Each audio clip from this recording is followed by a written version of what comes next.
Who is your daddy? I am your father. You fathers will understand.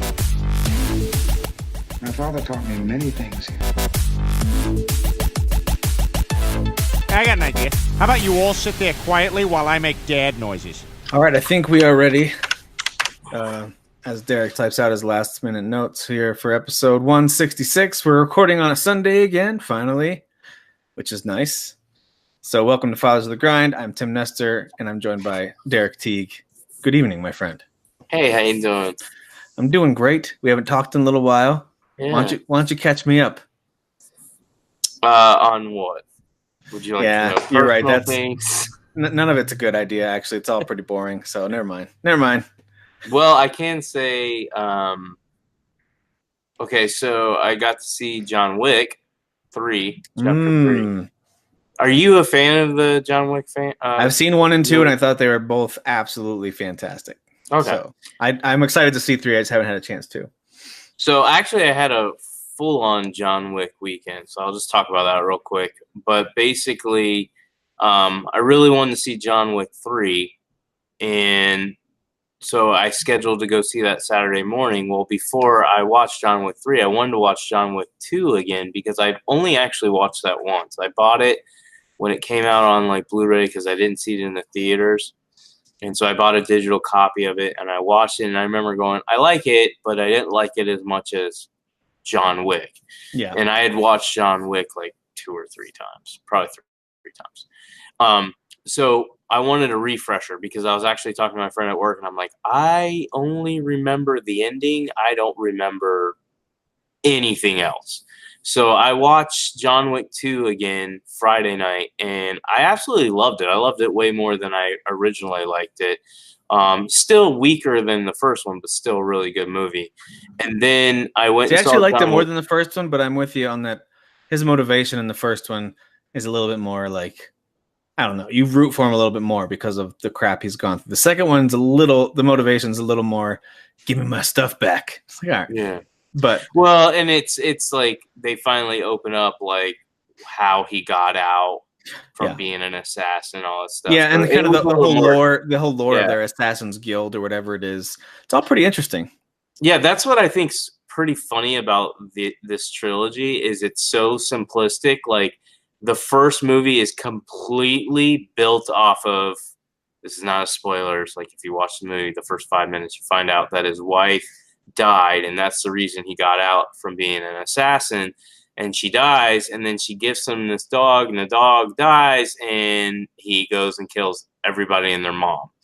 And so that's like the story. That's the whole plot. They don't give you anything else. They're just like, wife died, he wanted out, dog was murdered, and now he's gone crazy. And so it's so funny how like simplistic that is.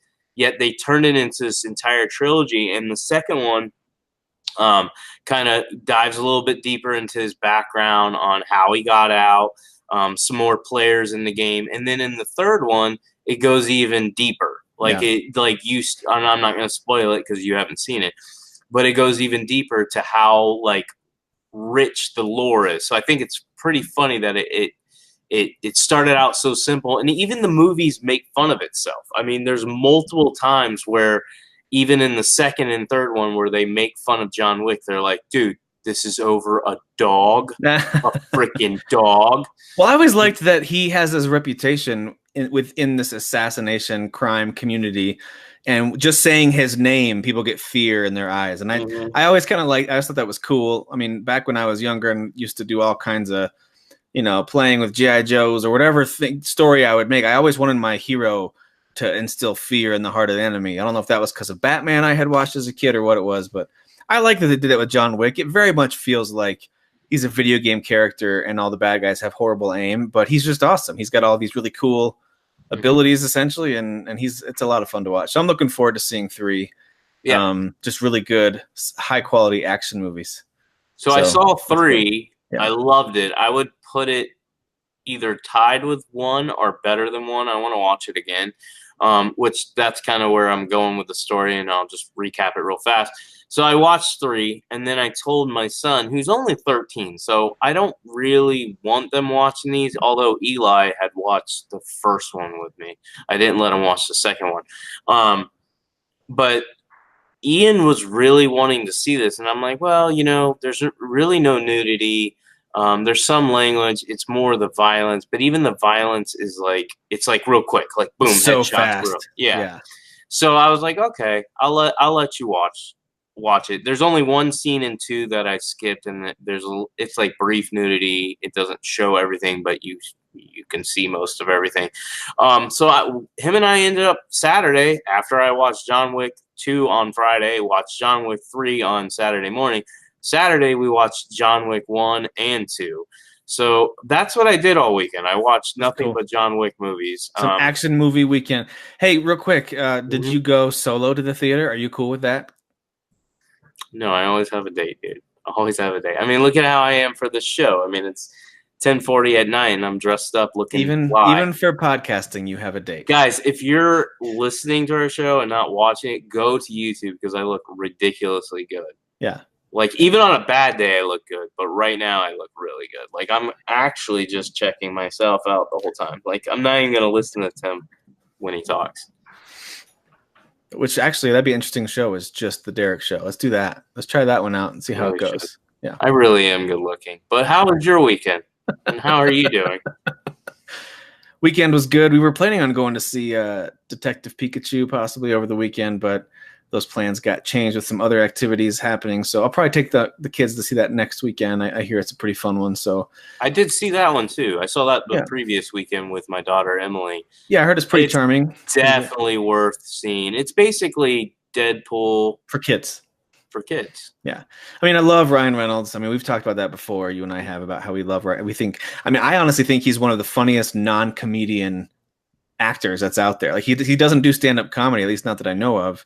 I think he's one of the most funny, like naturally funny people just doing acting. I think he's absolutely hilarious. So anyway. See, I the thing is I'm not at his level. I know I pretend to be like egotistical about my looks and stuff like that, but I'm not at his level as far as humor. I do think he's way funnier than me, but I think the reason why I like him is I have a similar personality as him. Like, he's the kind of guy I want to be buddies with and hang out with because he cracks these hilarious one-liners. Yep. See, I wouldn't be able to do write my own stand-up. I might be able to write a few funny scenarios. Like, I'm a good storyteller, but the thing that makes me funny is I'm witty. Like, I can just play off things, and that's how Ryan Reynolds is. Like, I love when they'll bring him on a late night show, or even IGN will ask him questions, and he's never read them before, and he goes and reads them, and then he has to respond. Sometimes he misses, but for the most part, he's hit. And his online marketing campaigns for Deadpool and for Detective Pikachu they're all hilarious. If you guys haven't seen them, I recommend going to watch different Ryan Reynolds, and even the dumb mobile game commercial that he's a part of. Oh yeah, that one's funny. But even those are funny. Like, he's really funny.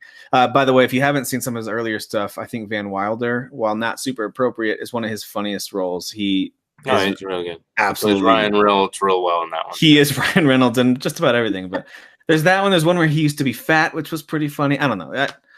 I'm just a big fan. Here's the thing. And I'm not picking on you because you said it. I hear it all the time. People will get upset with actors and actresses that are they just play themselves. They just play themselves, and it's yeah, they play themselves because we like them. They're really good at that. Dude, you just watched a movie with a guy who can only play himself, Keanu Reeves, and you loved it, and everyone loves John Wick. Keanu Reeves has that's one thing I want to say. Keanu Reeves gets destroyed for his acting, and I'm not here to say he's a great actor. I'm not. I know he can play other roles. I've seen him play it. Yeah. But the role that he plays as John Wick, and who he played as Neo, who I would describe as probably pretty close to who he is in real life. Those are perfect. That's how I want him to play whenever he's playing an action hero. I don't want him to be the witty, funny guy. That's Ryan Reynolds' things. If Ryan Reynolds was playing an action superhero and he was just dark and quiet, yeah, I guess you could say I'm back. I would be seriously, Ryan? This is what we get. But Keanu, if Keanu was cracking jokes every time, I'd be no, please. Can you just give us those awkward one-liners? Yeah, I guess you could say I'm back. I mean, but he knows how to do comedy too, whether he's kind of playing a parody of himself, Of course, Bill and Ted. or if he's doing Bill and Ted. Yeah, so he knows how to do that kind of stuff. But Which apparently Bill and Ted's coming back. But doesn't surprise me. Doesn't surprise me. so, anyways, I just wanted to share that I've been watching a lot of movies. I even Nice. started getting back into shows. I'm kind of gaming. We'll talk about that in a second. But So sport.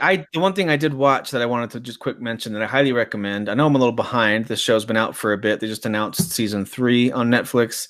It's Ozark, starring Jason Bateman and Laura Linney and a whole bunch of other people. Great show. If you enjoy stuff like Breaking Bad, even stuff like The Sopranos, it's basically this what appears to be on the outside kind of everyday normal family. Husband and wife are going through some marital strife and some things like that are happening. But of course, they're also wrapped up very deeply into Mexican cartel, money laundering, stuff like that. So their lives are pretty much always at risk, and they're trying to trick local townspeople. And it's a lot of deception, a lot of intrigue, a lot of twists. I really enjoy that kind of stuff from time to time. So I'm digging Ozark. I flew through the first season. I'm already halfway through season 2. So if you like that, maybe I'll check it out. If you like that kind of stuff, it is pretty dark. Literally and figuratively, the subject matter is dark, but it's also filmed with I think just pretty much a blue filter the entire time. Is it scary at all? Like, is it no? Scary? No, okay. No, there might be a couple of intense moments, but no, it's mostly drama, dialogue, and then I actually some really violence. like Jason Bateman. I didn't like him when he was a kid. Now I like him a lot. No, I like him too. Arrested Development. He's another one that plays himself, and he's hilarious. Yep, I like him a lot. So I recommend that show. It's a very good one. So I did a lot of that. Have you ever checked out Into the Badlands? No, but I heard that's going to be revived on Netflix after getting canceled. Is that right? Or that's the hope? Maybe the hope is. I don't know. I know they have 3 seasons on. It's canceled on AMC. I wonder. Oh, it got canceled. Damn. On AMC, yeah. But it's got 3 seasons on Netflix, and I had gotten through the first 2 seasons. I'm starting season 3 now. But if you like Game of Thrones / I would say John Wick type movies, isn't it lots of martial arts? Yeah, okay. But no guns. Well, there are some guns, but it's more martial arts than guns. But it's got kind of that Game of Thrones twist where I won't go into it too deep because we're talking a lot about shows and stuff, which I don't think we plan. But basically, it's in the Badlands. There's a bunch of separate groups where they're ran by barons, and each baron wants to take over other barons, and they're all fighting for the Badlands. So it's really good, martial arts, really good effects. I, so far through 2 seasons, absolutely love the story. I think they do a good job. There's some twists. There's some backstabbing, all that stuff. Nothing oh, I didn't see that coming. But, there's some good stuff. So I'm interested to get through season 3. I didn't know it was canceled. I'll have to do some research after. At least AMC canceled it, which is crazy to me because they keep on garbage like Walking Dead for way too many seasons. But whatever. But people aren't watching it. But the way that shows sometimes can get revived on a platform like a Netflix or an Amazon Prime. So you never know. You never know what could happen. It's really well acted too. There's some good acting. It's on my queue actually. I've seen it recommended a bunch of times, and yeah, I might jump into that one because Ozark. I'm almost done with season 2. It says season 3 is coming. I don't know when, so I'll be ready for the next thing here pretty shortly. But another thing I've been doing a lot this weekend is playing a lot of Rage 2. Which came out this past week. I played it a few times this past week in the evenings, and then was able to put in a little bit extra time over the weekend since you can stay up a little later, that kind of thing. So just wanted to get your quick impressions on this game and share mine as well. I think if you're part of our Fathers of the Grind group, you've probably seen most of us have pretty positive reactions to it, those of us who are playing it. A few of you have finished it already, which is cool. So Rage 2 is a sequel to... Oh, what year did Rage come out? 2013, maybe? Something like that? It's 8 years ago. Oh, 2011? 2011. Okay. So a sequel to Rage, which was kind of in that 7 out of 10 range for most people. Not everyone loved it. Some people did love it. For me, the thing that stood out to it on the PS3 was because I remember watching my brother play it a little bit, actually, when I was visiting him. And I just thought, visually, this thing looks amazing. So I remember Rage looking really good, but I didn't really know a ton about it. Well, now Rage 2 is out, and it's in this post-apocalyptic, very neon, very kind of Borderlands, Mad Max, type of world. And, of course, you're upgrading everything from your vehicles to your guns to everything else. And it's this giant open world post-apocalyptic game. It's first person based, and it's brought to you by the good folks over at Bethesda. So the first thing I wanted to talk about and get your thoughts on is the gunplay. I mean, the primary thing in this game is shoot everything. Shoot everything you can. So what do you think about the gunplay in this game, and what game does it remind you of the most? Well, it reminds me of the original Rage, but it reminds me of Doom. It's not as flashy as Doom. There's a lot of flash, don't get me wrong. And as you unlock more skills, you actually see even more flash. But when you first start up Doom, like I remember when I first booted up Doom, and I'm talking about the one that came out a couple of years ago. Yeah. It's just like in your face. Like they encourage the constant moving forward to melee. Like they're like, hey, you want to stay alive? You got to melee, guys, because shotgun, hit them. Yeah.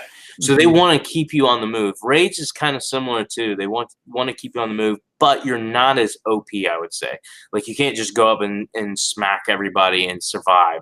Like, well, I would say you're also not quite as vulnerable if you stay still. Like you can stay still for longer periods of time in Rage 2. A little more strategic. In Doom, if you stop moving in Doom, you're in big trouble. Yeah.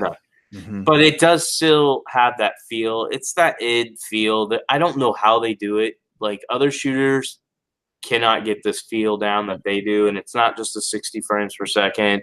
It's just the way everything is just so tight. And so it's really, really well done as far as gameplay mechanics. For me, what do you think about the melee and other skills they give you? How are you enjoying those so far? So far, I've unlocked a good amount.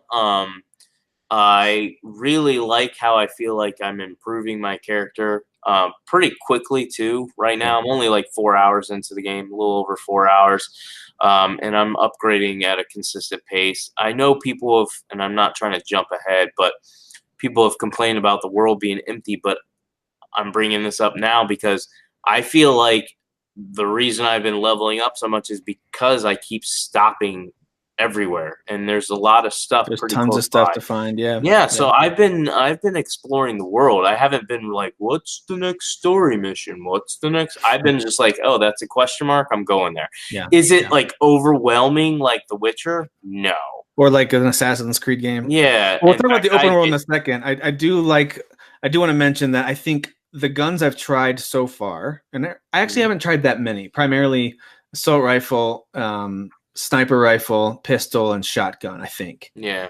And but they all feel great. They all work really great. I kind of want to level all of them up. You get a chance to use. There's a ton of things to collect in this game, by the way. A ton of different types of resources and things you can use to purchase stuff or to buy upgrades. And you can level up just about everything on your vehicle, on your guns, and you can level up and get access to whether it's new moves or increases to your health regeneration rate, things like that. Stuff you would expect in a game like this. No, there's not an ability that instantly makes the game totally change necessarily that I've seen, but there are ways to kind of incrementally improve things like, larger magazines on your guns and increased damage and faster reload speed and all that. It's pretty great. There's also some skills that I found to be really useful really early on. So I love both the assault rifle and the shotgun. And as you're going through certain missions, I want the shotgun to take out a few guys and then switch to the assault rifle so I can take out guys at a little more of a distance. And there's a move that I unlocked pretty as early as I could once I saw what it was, and it basically allows you to quickly switch between weapons, and the switch happens much faster, and then it automatically gives you a full magazine of whatever gun you switch to. So if you are using a shotgun and you use up all the shells, you quick switch to your assault rifle, you use that all the way till it's out, then you hit Y to switch back to your shotgun, and that one's reloaded for you already. So you don't really have to reload it all if you have that ability, which is awesome. What about the it's not called overdrive, I guess they call it. Yeah, it's overdrive. What do you think about that element to the game? Does that add much for you? So far, I use it, but rarely. So maybe if the game gets a little bit more difficult, I'll use it more. I do think it's pretty cool. Like when I'll use it when there's like 10 enemies and I'll just shoot one shotgun blast and it blasts open everybody in that area. Like it just seems to supercharge everything. You're faster, you're stronger, you can shoot more. Yeah. And it basically, especially if you land a shotgun shot, even if it hit them in the midsection, it blows their entire body up. So it's Yeah. pretty cool. Yeah. That's one of the things I like is it's a simplistic game. It's fast paced. It's gory. It's visually. I'm not talking about graphics, but visually appealing as far as like the amount of effects and lights going on, lighting, everything, the exploding of bodies. I just like how quick it is. And the thing is, and I'm playing on normal, I'm not playing on easy or anything.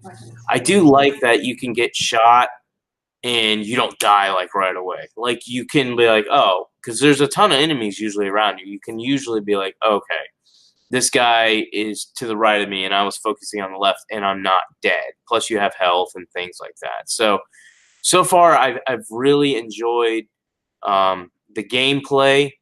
As far as visuals go, I think the biggest issue with this game, or I would say the biggest surprise for me for this game, is the visuals not being as good as I expected. I'm not saying it's an ugly game. I'm not saying it's a bad looking game.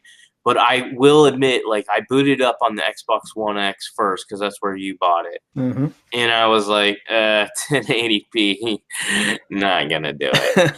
So I went to... I'll be honest, it's less than impressive. Like it's not. I would compare, I would put it on par with something like we've just reviewed or, talked about our impressions of recently, and that's Days Gone. Yeah. Where it's not an ugly game. No. But it also, other games before it, even a couple years before it, have already far outshined what it's doing visually. Doom looks better. Now, remember, yes. Doom's more linear, and that's the issue here, is they're trying to but it's still so detailed, though. I mean, yeah. Even for Rage 2, the fact they've got this open world, I get the bland kind of desert-like setting, very Mad Max-like. That part doesn't bother me. It's when you get up close to things, and even when you're inside these fortresses and stuff, where I like all the color. The color's kind of cool, and it gives it a bit of a crazy, almost Borderlands-esque vibe as well. But the textures just aren't great. The character models are mediocre. Like, everything's just kind of fine. Everything's fine. But it's certainly... In fact, I wouldn't be surprised if that's why they went with, like, the bright color palette, is because they're like, oh, this game's going to be really bland and ugly. Like, we're going to get ripped to crap if this comes out and people are just seeing a bunch of browns and dark colors, and then you don't have very good graphics like you were talking about. It's a weird step back from the way the first game compared to its competition 8 years ago, when I think it was one of the best looking console games out, at least initially. Mm-hmm. And then now Rage 2, I don't think many people are talking about how the visuals are really blowing them away. But the gameplay, on the other hand, the gunplay specifically, super fun. No elements of stealth in this, really. I guess they'll give you a little bonus if you get a shot off before they see you, if you have some skills.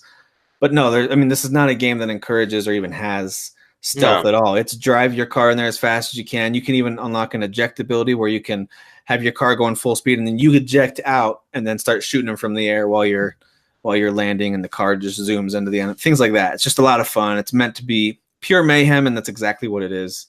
So I think it's a lot of fun. The visuals, there's not much else to say about it. I will say this, though. I don't know if did you mention something about the characters yet? I feel like the characters... No. I feel like the characters are super cheesy B-movie.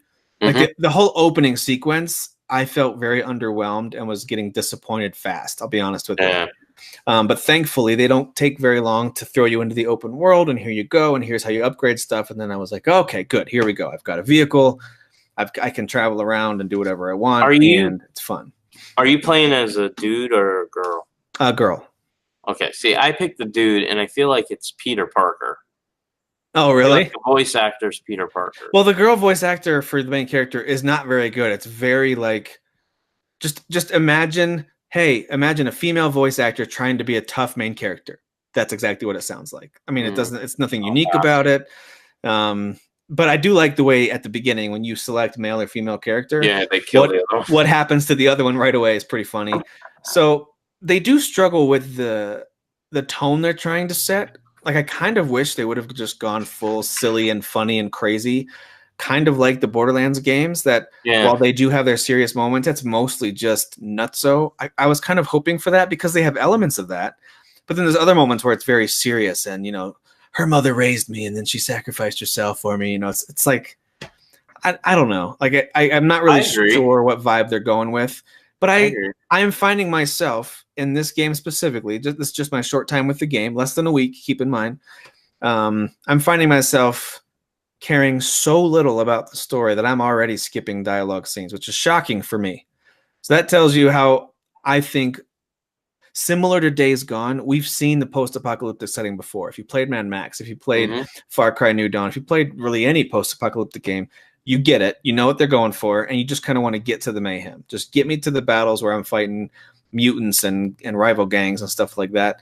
And I don't really care what the motivation of this old-time sheriff is. I don't really care. Just let me kill things. So the story and characters, meh, not great. Well, even the original Rage, like it was definitely more serious. Like they knew the tone for that one, and I think they should have stuck with the tone. Meaning they should have had like a serious plot, but you still have like crazy enemies. Like the mutants are crazy, so there you have like the potential of a little bit not comedic, but maybe a little less serious with how crazy they are and how they come at you. Well, I mean, Mad Max is a fairly serious game. While it has some lighthearted moments, but you have like crazy characters. Like Chum Bucket is pretty crazy and adds some humor to it, but very serious game with very high stakes. And they don't try to. I mean, even your main character is a very serious person, but in this one, there's a weird combination of serious stuff and then a lot of quipping, even in the midst of like blood and gore and death. And they're just kind of making jokes. And I'm like, I wish they would have picked a lane. But all that being said, none of that ruins it for me. I think that's why a lot of outlets are giving it more of a 7 out of 10 type average, is because it doesn't really know what tone it wants to strike. And it's a big swing and a miss for story and characters. But if you don't care about that stuff, if you just want to have fun playing a game and just want fantastic gunplay, 100% play this. It's really, really fun. I mean, so far for me, and again, I'm only 4 hours in, this potentially could be a top 5 game for me for this year. It depends on if that fun maintains, right? Exactly. Because right now, the missions for me are very much go in there and kill everything. Now Which go in. Is fine for now me go right now go in there and kill everything. So, and I'm with you. I've played maybe in that 5 maybe 6 hour range at the most, and it's fine now. But I think this game's about 20 hours maybe for the main story, something like that. No, the main story is like 8 hours. That's why people are crying like babies. Yeah, really? That's why I'm just going from question mark to question mark. The story's short. It's like 8 hours. Oh, okay. All right. So if this is more of a 10 to 12 hour experience for me, I don't care if the missions are go kill everything. That's totally fine. With me, I didn't realize it was that short, but yeah, I think the whole point of the game, and I think again, I'm not gonna bash reviewers. Everybody knows how I feel about reviewers. I think they're dumb. I think most of them are really stupid and uneducated. But I really think this game, the point of it wasn't really for you to go from A to B to C. Like I think the whole point was like get in your car or your truck, whatever it is, and just explore and kill things. I think that's really all it is. And I think we're so used to, well, what's the story like? What's the characters like? And we focus on that so much. And for me, I just don't care. Like from the get-go, I didn't care. And it's not because, well, the game did a terrible job. One of the games I'm going to talk about tonight, Metro Exodus, is all about story. And I want to punch the damn game in the face because I'm like, you don't do it good. I don't know how people praise this game. You do it terrible. And you're ruining the entire experience. Whereas like Rage 2, I love the fact that it is what it is. It's all about it.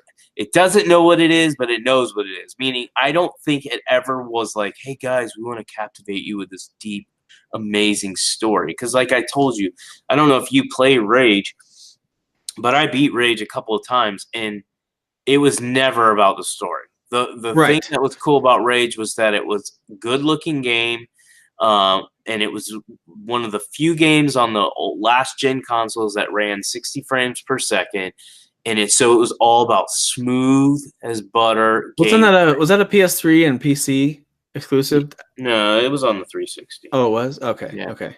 So it was on PC, PS3, and 360, and on PS3 and 360, it was like one of the very few games that hit 60 frames per second. You know, a while back, you and I talked about what things make you want to quit a game early, and there's always that one thing you're looking for. If it's got a fantastic storyline and characters, which I would argue most games do not, but some games do, like a Life is Strange, and the gameplay doesn't matter in a game like that. I'm just interested in this very intriguing storyline, right?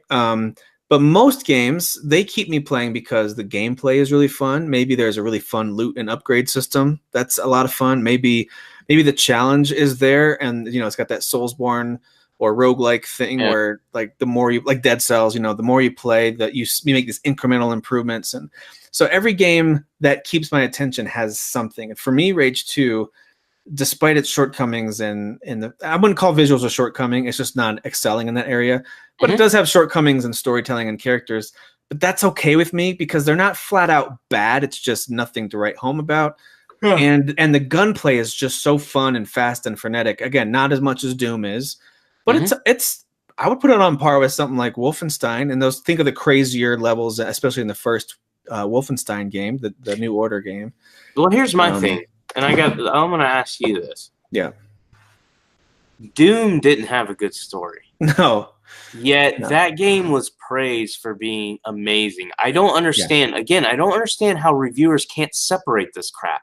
How you can sit here and knock a game like Rage and be like, the world's empty and the story and characters are terrible, and Doom had no story. Well, Doom did kind of have an interesting little twist there with that lady. I kind of forget the name. It wasn't really the main thrust of it, though. So dumb. Doom didn't try to tell a story, and I think Rage 2 is trying to tell a story. Like the whole opening mission is trying to make you care about the character you selected, your little friend there, Lily or Lala or whatever her name is, and then her mom, who, things don't go well for her right out of the gate, and this bad guy, I guess, who's from the original Rage game. And it just does it poorly. So when a game tries to make you care about a thing and it's not good, or if it tries to introduce, let's say, a gameplay element, like if they had tried to do stealth and did it poorly, it's like, dude, that really takes away from the experience of the game. Because now there's this whole element of the game that they're trying to... You're saying Doom never tried to tell Doom didn't try to tell a powerful story at all. It was very much like, hey there, Marine, suit up and go kill everything, smash their skulls in. And it was awesome. And everybody was okay with that. And everyone was okay with that. And I guess that's my thing with like Rage, and I'm kind of like defending it, is I'm going, okay, so yeah, I get what you're saying. I'm not saying your argument's invalid because it's actually good. Like, hey, they did have this cut scene. They did like try to get you to care about these characters. Again, my mindset is I don't care about like Days Gone. All I do is skip every cutscene. Metro Exodus, I try to skip every cutscene. They don't let you. So I'm mad at the game because I'm like, stop talking. I don't care about you. Wow. But so I'm guessing that one's not in your top 5. Shut up. Get out of here. Like, I'm like, why did you buy this?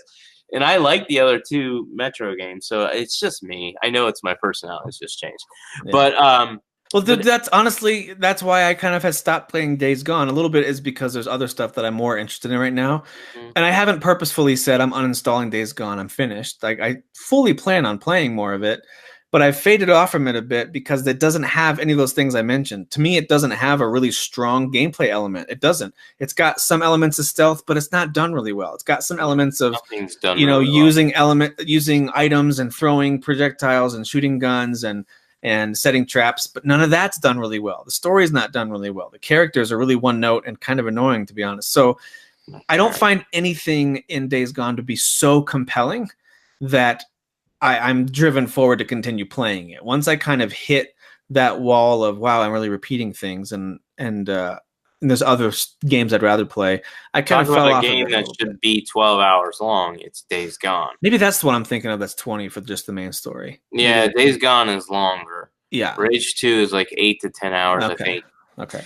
But like, yeah, I mean, let's talk, because we talked about Rage 2 a lot, but let's talk about. We'll talk about it more if we keep playing it the next few weeks. We'll give you guys our updated thoughts on it. But for right now, if you really like fast-paced, frenetic gunplay, if you like stuff like Doom and Wolfenstein, minus the stealth parts of Wolfenstein, but the other things in Wolfenstein, then I recommend it. It's really fun. And I will say this: if you didn't buy it, like if you didn't pre-order and buy it day one, then go ahead and wait. And it's going to be cheap.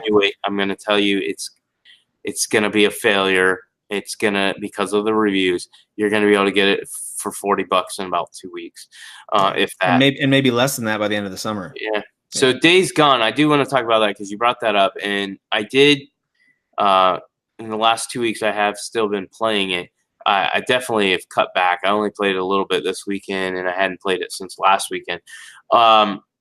I'm kind of feeling the same way. Like, I don't know if I'm going to play this game anymore. I probably have to be 15 to 20 hours in, but I'm kind of over it. Like, it's the same crap over and over. I don't care about the story. I don't care about the characters. Again, I'm not going to blame the game because that's me too, but the game is pretty bad at it anyways. But even like the gameplay part of it, it's just becoming so repetitive, and I'm tired of doing the same mission over and over. And even the missions that are different, like the stealth ones, I'm like, oh my gosh, Yeah. they're so brain dead dumb. I'm like, Yeah, the oh, stealth mission, there's an early stealth mission where you're trying to hide from these human soldier characters. mhm.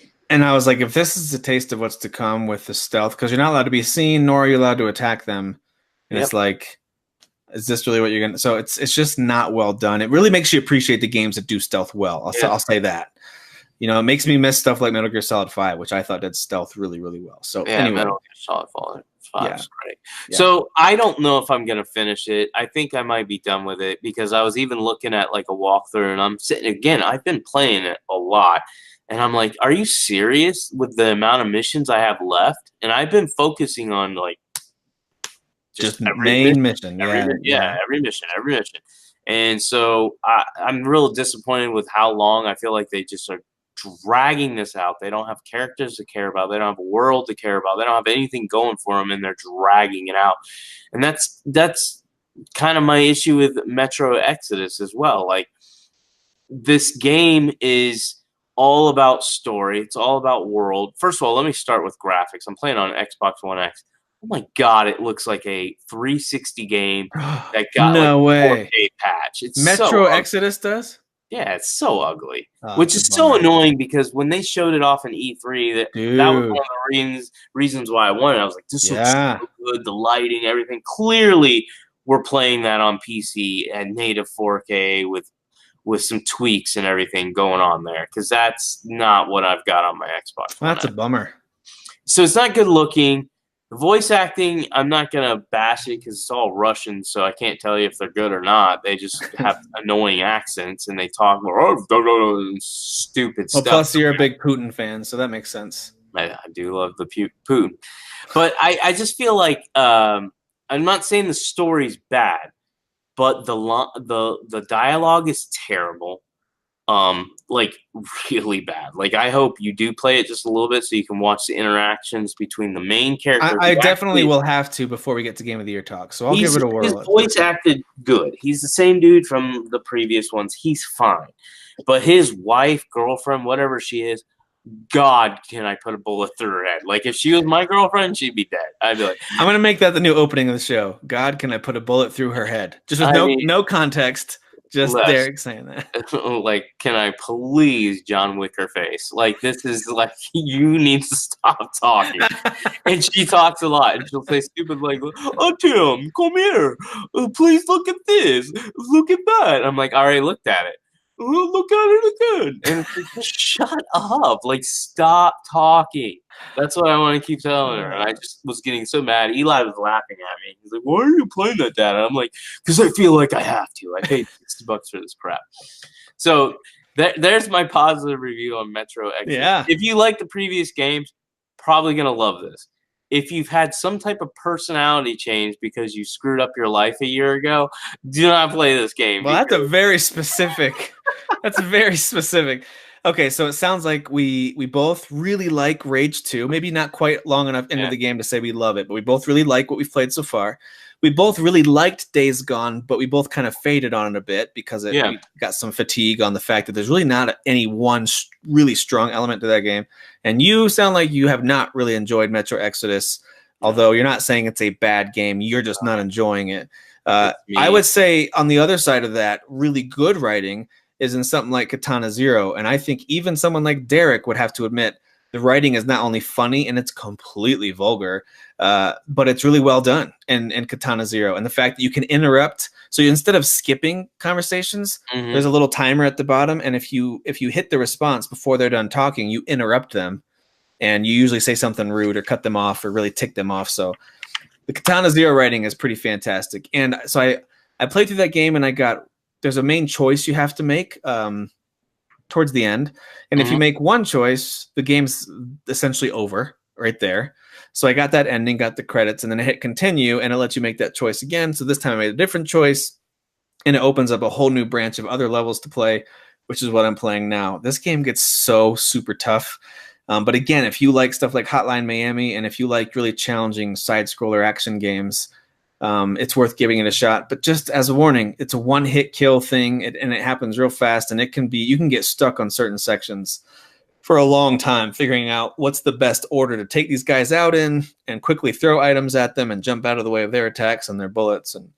But I still like Katana Zero a lot. I think it's deserving of the, kind of 8 out of 10 rankings that's been given up to this point. I think Katana Zero is a very solid game. It's one of those games that I can even recommend to folks who are like, well, it looks like an indie, so I don't want to play it. Well, that's fine. Usually I would say don't, but this one actually feels much more high quality. There's more thought put into it. And of course, I do think the dialogue is actually kind of interesting and funny at times too. And dude, it's super violent, like really, really violent and very vulgar.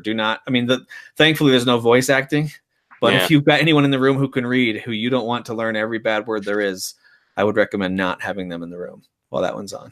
I'll probably get it like when it's super, super cheap. Oh, and just like Derek was saying with, Rage 2 going on sale, I think Katana Zero, which is already a fairly cheap game, you're going to be able to get this for probably $7 or maybe even $5, before too long on a sale. So if you're on the fence, just hang out till a sale happens, but pull the trigger when you see that it's on sale. It's a pretty good one. I also tried out Mana Spark a little bit. My son Shepard is one who really wanted to try this. It's a roguelike game, which is not for everybody. I think it's okay. But really the only roguelike that I truly fell in love with still was Dead Cells. That's the only one that really hooked me and I couldn't stop playing. And I don't think that's because it was a roguelike. I think that's because the fighting, you and I talked about this a lot, the actual combat was so good in Dead Cells. Something like Mana Spark is much more, you use both sticks, one to move around. It's kind of a top-down sort of dungeon crawling game. And you have a bow and arrow or a crossbow, and there's a few other weapons you get. And then you aim with the right stick and shoot. And that's not a one-hit kill game, so you can take some hits. You can level things up. But again, it's roguelike, so when you die, you lose everything that you haven't been able to save up to that point.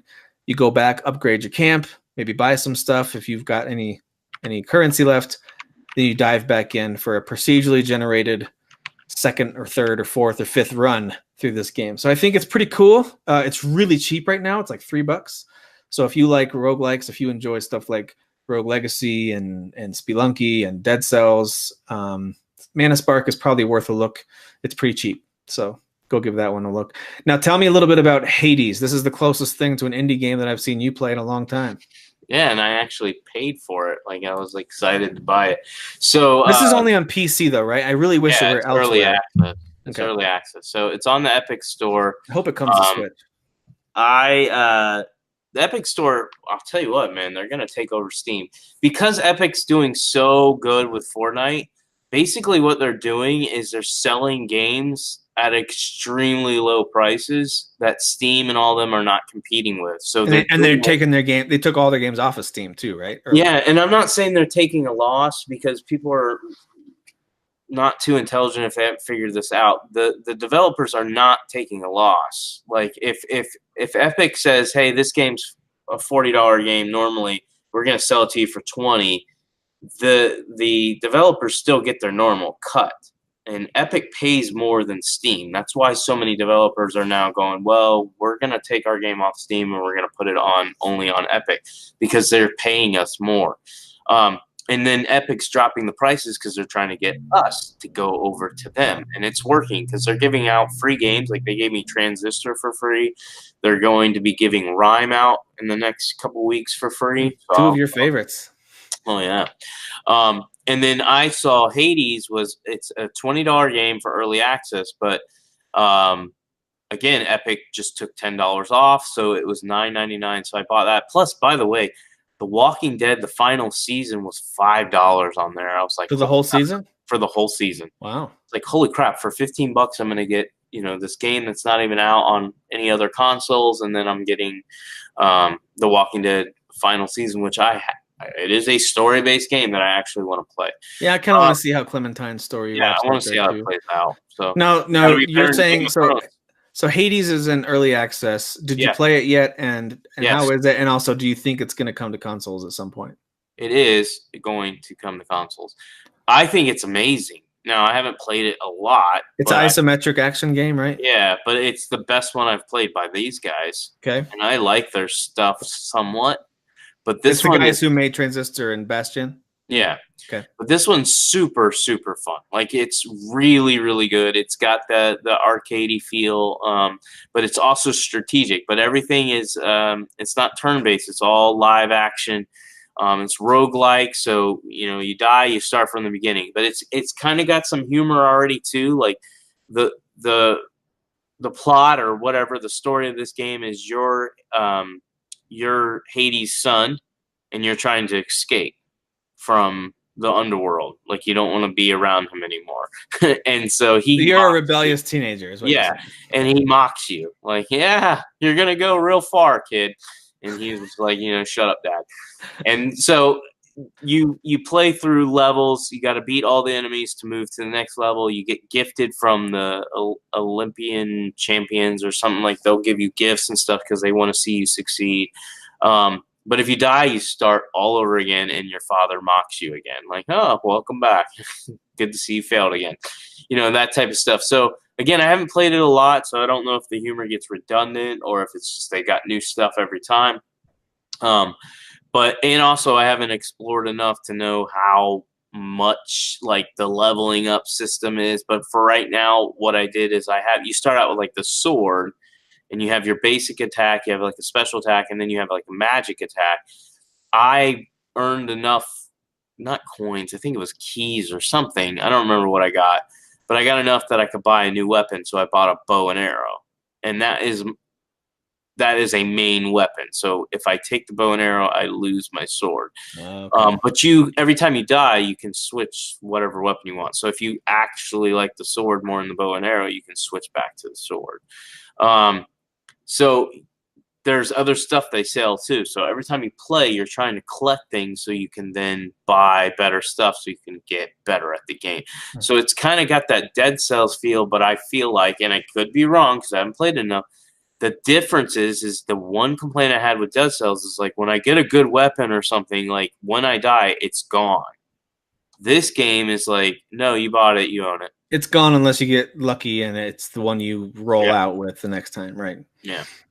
So it's really good. I think so far it's definitely worth the $10 I paid. It's pretty too.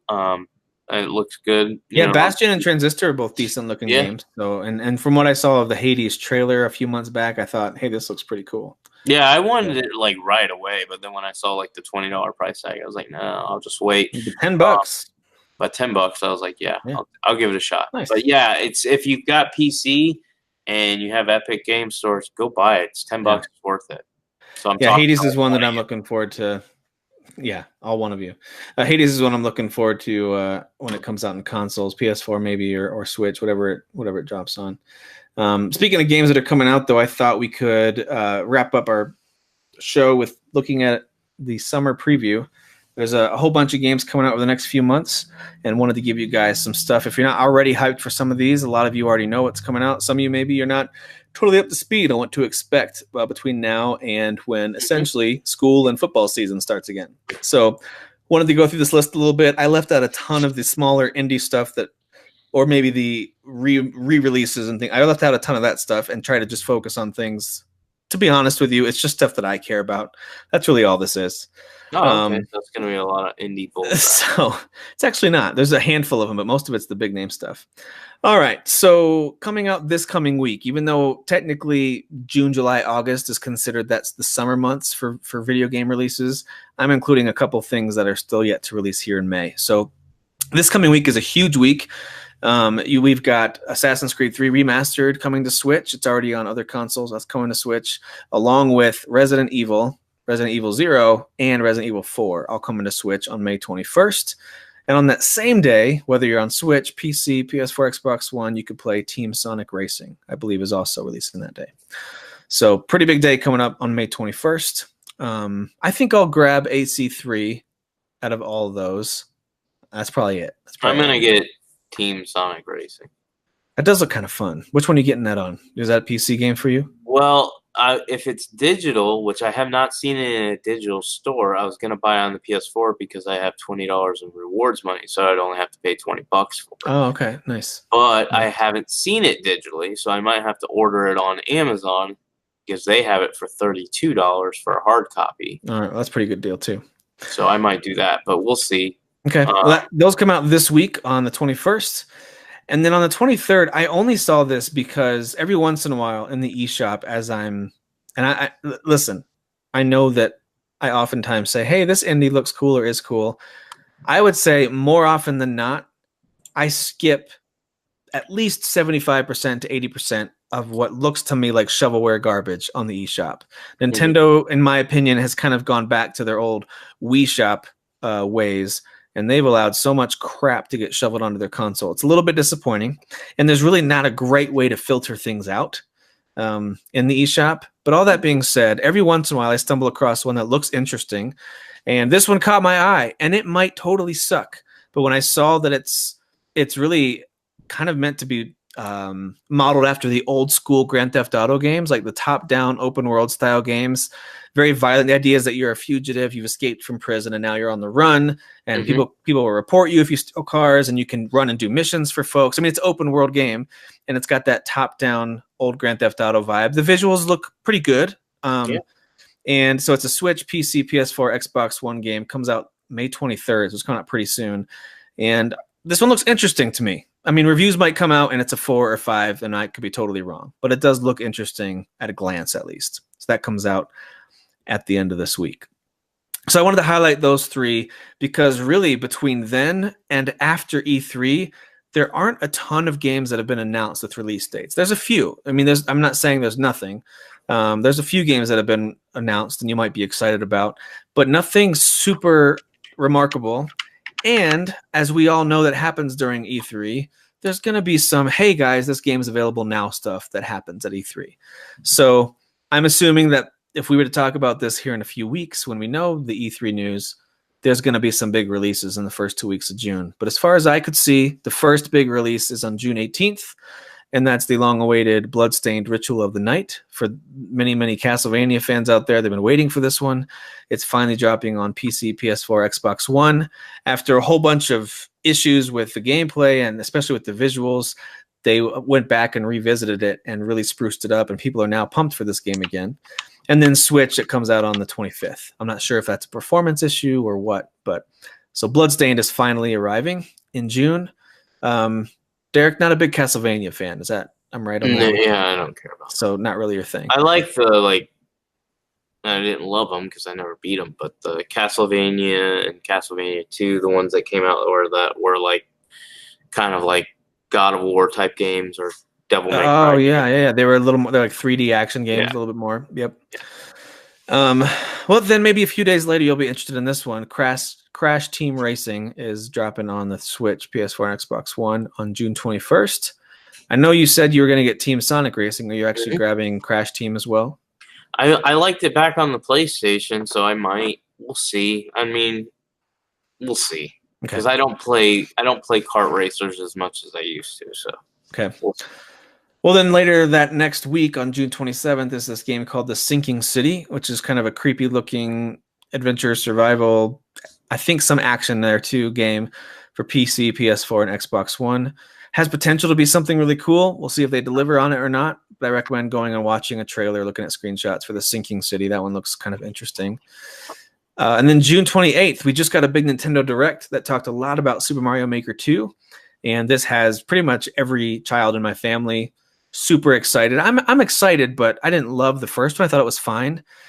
But Mario Maker 2 does look like a lot of fun. And to their credit, Nintendo is adding over 100 Nintendo-made levels this time in a brand new story mode where you actually have to beat these levels, and it teaches you different building techniques and lets you upgrade your castle. So they're giving you more incentive to kind of play through their levels first, in addition to adding, I don't know if you guys watched that Direct, but they're adding a ton of features and customization in their builder I was tool. gonna say, I'm definitely more interested in this one than I was the first one. Yeah.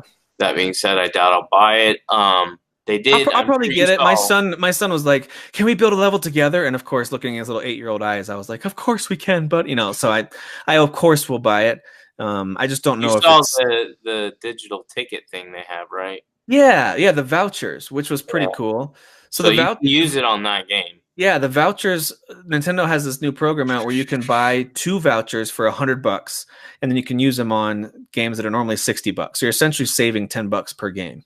Mhm. And so, for example, you could do this with Super Mario Maker 2, and then with Fire Emblem, which comes out later in July, and you could get both those games for $10 off each. I didn't see Fire Emblem on the list, so that was. I thought it was.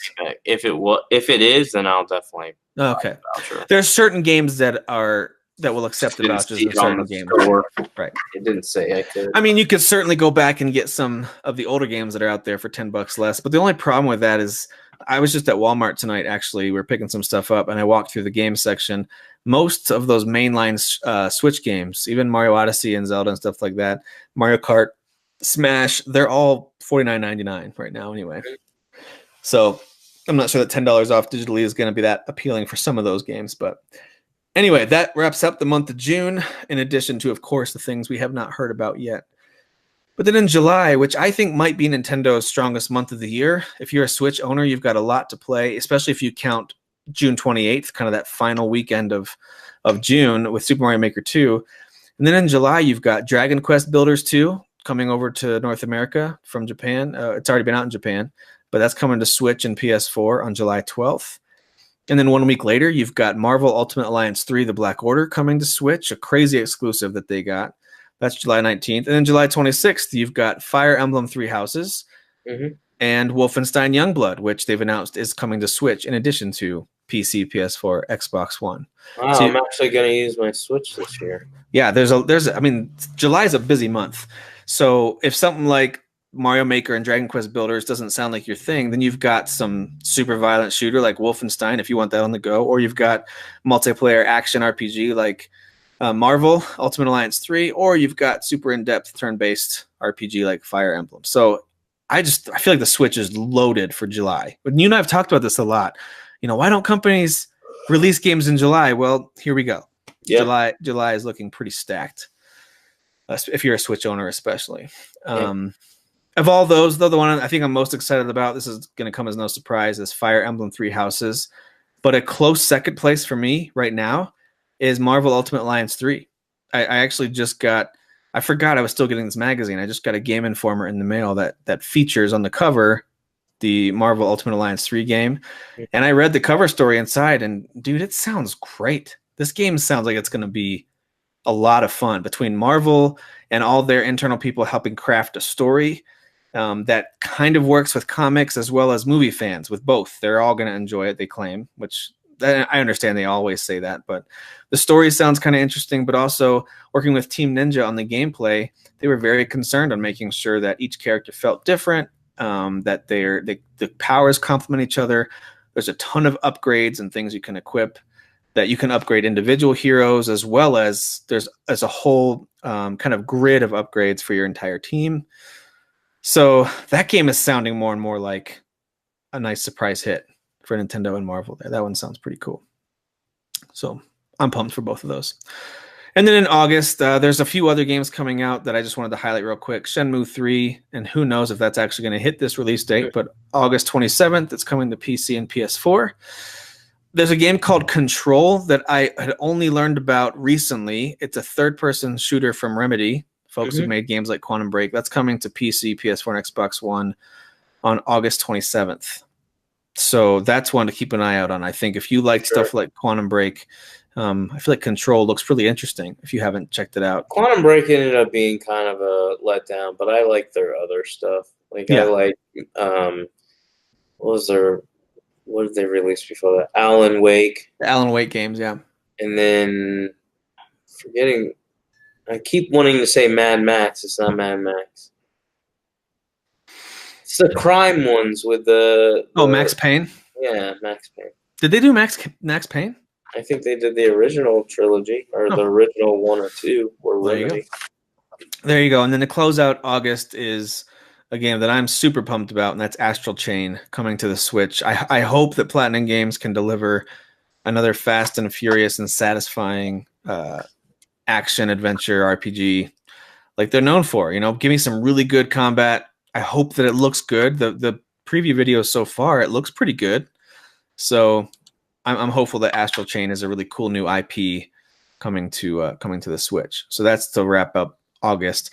I also wanted to highlight this one that in that same Game Informer magazine, they had a whole article spread about this Dark Pictures anthology of games from Supermassive. If you're not familiar with Supermassive, they're the ones who did stuff like Until Dawn. So they're really embracing the horror side of things. And in the article, they talk a lot about how all the different ideas a team had, they decided to put it into what I think is going to be a 5-game anthology of games. And the first one is supposed to come out this summer sometime. It's called Man of Medan or Medan. And it's looks like primarily set on a boat, maybe. It looks really, really creepy. But if you like stuff like Until Dawn, keep an eye out on Man of Medan. And that's dropping on PC, PS4, Xbox One sometime this summer. So give that one a look if you are a fan of Supermassive's Until Dawn. So there you go. There's a summer preview for you. I already told you the ones I'm most excited about. It's a really close one, but number 1, Fire Emblem. Number 2 is got to be Marvel Ultimate Alliance. And then a handful of others that I think, like Astral Chain, sound really interesting. Or maybe American Fugitive could be a nice surprise, you know, original GTA clone. That'd be kind of cool. What about you for the summer? What are you pumped about? I would say Fire Emblem. Well, I would say Control has me the most intrigued because I already know what I'm going to get with Fire Emblem. And then probably Fire Emblem after that. Yeah. So for you, June's going to be pretty quiet unless there's some E3 surprises, it sounds like. Yeah, I don't think I'm going to buy anything. I might buy Crash Team Racing. Yeah. And that's probably it. Yeah. That American Fugitive game looked fun in May. Super Mario Maker's a maybe. Marvel Ultimate Alliance 3 is probably a yes. I just don't know if I'll buy it day one because I don't know about paying $60. Fire Emblem's a definite. Wolfenstein Youngblood, even though I'm not a huge Wolfenstein fan, like I thought the first one was good, second one annoyed me. Youngblood actually looked crazy over the top fun. You'll probably have it on Xbox One. I'll probably pre-order it there. Yeah, I think you can. I think it's co-op too. So I think that was one of the reasons why I thought. Yeah, the idea is I believe they're the twins of. Yeah, and you can play with a friend. BJ. Yep. Yeah, I bet you want BJ. Okay, that's a good thing to end on. Thanks, buddy. You said it. I did. You're right. So there's some interesting stuff coming this summer. We certainly have had worse summers, and keep in mind, this is all stuff that we know of before we even get to E3, which some years they don't announce much for the summer. Some years they drop a whole bunch of summer bombs on us. So we'll see what happens around E3 time. So that should be pretty exciting. But it is getting pretty late. I know we got another early morning, Monday morning, tomorrow morning. Derek and I both have to get up. You know, we wake each other up every morning. So we need to get to bed. Each other's alarm. Yeah, we need to get to bed, buddy. You know, so. So gay. I was like, he's not saying anything. People are going to think we actually live together still. Yes, and Sasan too. Sasan's here. I can assure you that we don't live together because right now it's super cold outside. We actually had snow recently, and down where Derek is, I'm pretty sure you've got the AC cranked, I'm guessing. Yep, for sure. Yeah. Although the weather's been nice. Like I went for a run tonight, and it was nice, and it was not like hot and humid, so it was nice. But no, not cold, not snowing. Our high the last few days has been mid to low 50s.